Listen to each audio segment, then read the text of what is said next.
Grace and peace to you. I'm Reverend Joe Cailles, the pastor of Peakland United Methodist Church in Lynchburg, Virginia.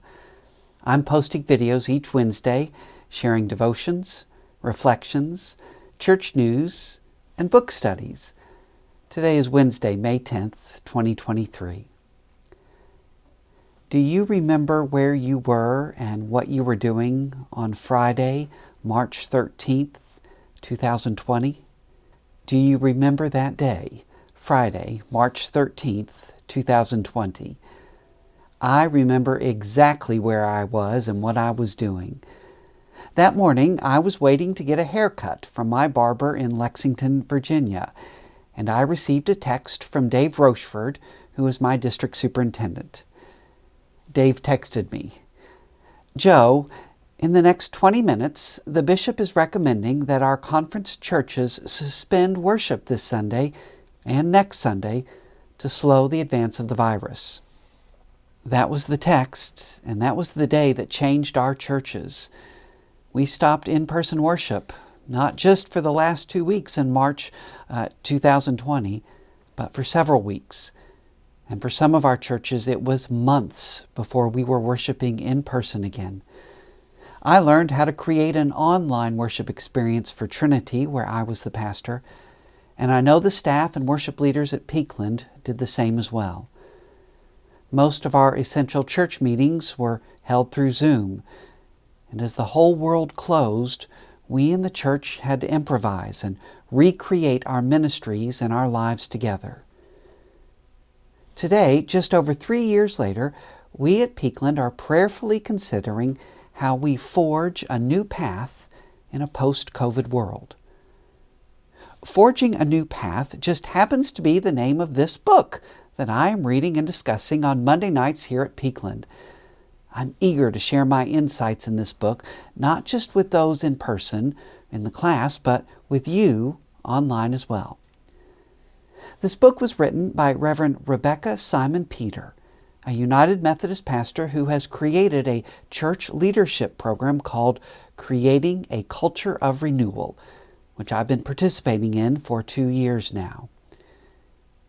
In the opening chapters of the book, Rebecca lists 3 persistent questions that she's heard again and again from congregations in our post-COVID world. Number 1, when do things go back to normal? Number 2, how do we get people back to church? And number 3, how do we do more with less? Rebecca draws from her own experiences and what she has seen and heard to provide some answers to those questions. When do things go back to normal? The answer is, things don't go back to normal. We can't turn back the calendar to 2019 before COVID, or even turn back the calendar 20 years ago, 30 or 40 years ago during the golden age of church life. Rebecca challenges us not to look at the past with rose-colored glasses. Church attendance had been on a downward swing for decades prior to COVID. More and more folks in our culture have little or no desire to be part of the church community. What worked normally in the churches 20 or 30 or 50 years ago wasn't really working all that well just prior to COVID. There is no going back to normal. There is only going forward. Question number 2. How do we get people back to church, or even get them here for the first time? Used to be that a church just had to open the doors on Sunday morning and folks would come on their own. If they were new to the community, then they'd search out to the church which was either closest to them or was the denomination they knew, or they came to the church that had a passionate and wise new pastor. That's not the reality for most churches anymore. People rarely just show up to worship. Now, Peakland has had 4 or 5 new families come on their own these past few weeks, and I trust they found a welcoming church community with us. Rebecca does not provide a surefire, easy-to-do answer on how to get people back to church or get them here for the first time. But she reminds us that folks around us are looking for places which offer deep meaning for their lives and experiences with God that feed their souls. Our challenge as a church is that we can't passively wait for folks to come to us. We need to create a culture of invitation and reach out and serve folks where they are. Question number 3. How do we do more with less? How do we do more ministries with fewer people? How do we help others with fewer financial resources? Now here, Peakland has some advantages.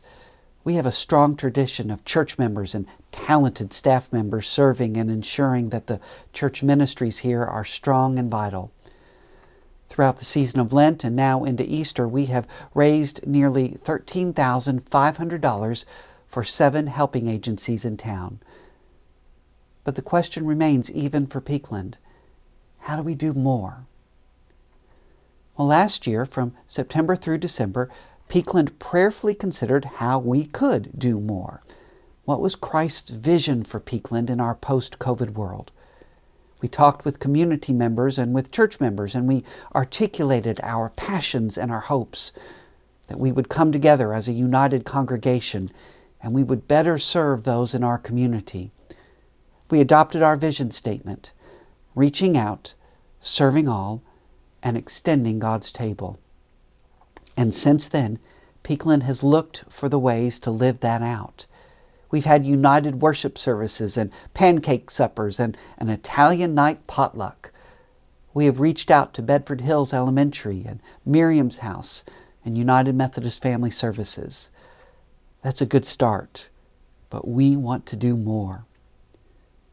On Sunday, May 21st, Peakland will have a united worship at 10:30, both online and in person.